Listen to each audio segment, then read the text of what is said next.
जय हिंद प्यारे बच्चों मैं हूं विनीत ठाकुर, को फाउंडर एंड डायरेक्टर ऑफ जोश डिफेंस एकेडमी। आज मैं वीडियो की एक सीरीज आपके पास लेकर आया हूं। जैसा कि मैं फिजिक्स पढ़ाता हूं तो गैट में आप सबको पता है कि एक ठीक ठाक पोर्शन 25 क्वेश्चन यानी 100 नंबर का फिजिक्स पूछा जाता है। अब बहुत सारे बच्चों का एक क्वेश्चन होता है कि फिजिक्स तो बहुत बड़ा है, क्या ऐसा पढ़ लें कि जहां से हमको मैं सेफ हो जाऊं कि भाई इतने क्वेश्चन हमको मिल जाएंगे।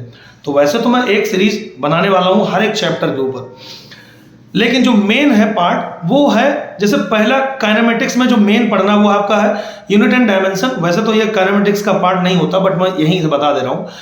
Rectilinear motion, projectile motion, Newton's law of motion, उसके अलावा आ गया सर्कुलर मोशन से जल्दी नहीं पूछता है, लेकिन रोक पढ़ते हैं इसलिए क्योंकि रोटेशन में थोड़ी सी मदद मिल जाती है। उसके अलावा ग्रेविटेशन और रोटेशन है, वर्क पावर एंड एनर्जी है। ठीक है, आपको छोड़ना क्या है, तो अगर वैसे तो पढ़ना सब कुछ है, लेकिन अगर किस पे ज्यादा फोकस करना वो हमने बता दिया।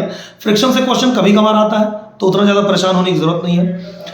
प्रोजेक्टाइल मोशन से भी बहुत ज्यादा बार क्वेश्चन नहीं आता है। उसके अलावा जो है अभी sir mechanical properties of matter में उतना ज्यादा क्वेश्चन नहीं पूछता, ठीक है। लेकिन रेक्टिलिनियर मोशन से क्वेश्चन पूछता है, वो भी 2 क्वेश्चन। और रेक्टिलिनियर मोशन में सबसे इंपॉर्टेंट जो टॉपिक है रेक्टिलिनियर मोशन में वो है graph, distance versus time graph, displacement versus time graph, velocity versus time graph, speed versus time graph, acceleration versus. 5 type के ग्राफ होते हैं, इसमें से आपको 2 क्वेश्चन, एक क्वेश्चन तो ग्राफ में आ जाएगा, कभी कभी 2 क्वेश्चन। अभी 2 साल पहले 2 क्वेश्चन आया हुआ था।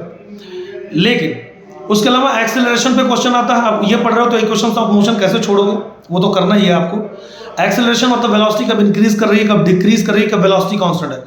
अगर इतना आप कर लेते हो तो 2 क्वेश्चन आपका फिक्स है, ठीक है। उसके अलावा पूरा इलेक्ट्रोमैग्नेटिज्म से क्वेश्चन पूछता है, 4 से 5 क्वेश्चन, कभी कभी 7 क्वेश्चन।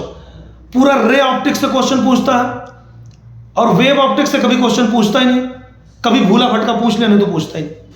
और रे ऑप्टिक्स से 5 क्वेश्चन, पूरा हीट एंड थर्मोडायनेमिक्स से 3 से 5 क्वेश्चन, ठीक है।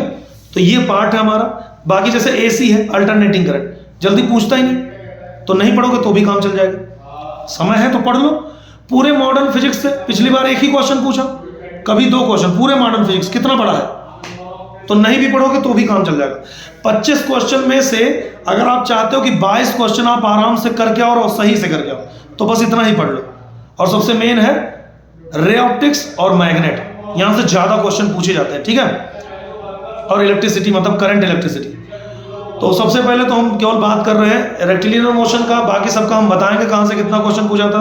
रेक्टिलिनियर मोशन में बस खाली ग्राफ, एक्सीलरेशन, डिस्टेंस और वेलोसिटी, स्पीड, ये सारी चीजें अच्छे से पढ़ लो, बस बढ़िया नंबर आएगा। एक चीज और याद रखेंगे हम लोग, कभी भी कोई भी चैप्टर पढ़ेंगे, किसी भी फिजिकल क्वांटिटी के बारे में अगर हम पढ़ रहे हैं, तो उसका एसआई यूनिट, उसका सीजीएस यूनिट, उसका डायमेंशनल फॉर्मूला जरूर याद करेंगे, ठीक है बच्चों। इतना कर लो, आपका काम हो जाएगा। कल हम बताएंगे नेक्स्ट चैप्टर के बारे में, कल हम यूनिट डायमेंशन के बारे में बताएंगे, कितना पढ़ना है और कहां से क्वेश्चन पूछना है, ठीक है। जय हिंद, अपना ध्यान रखें। यूट्यूब चैनल को सब्सक्राइब करें जरूर, लाइक कमेंट जरूर करें, शेयर कर दें सबको, ठीक है बच्चों। उसके अलावा हमारा इंस्टाग्राम पेज है, उसको भी फॉलो करें, बाकी फेसबुक पेज को भी फॉलो करें, ठीक है। जय हिंद, लव यू गाइस।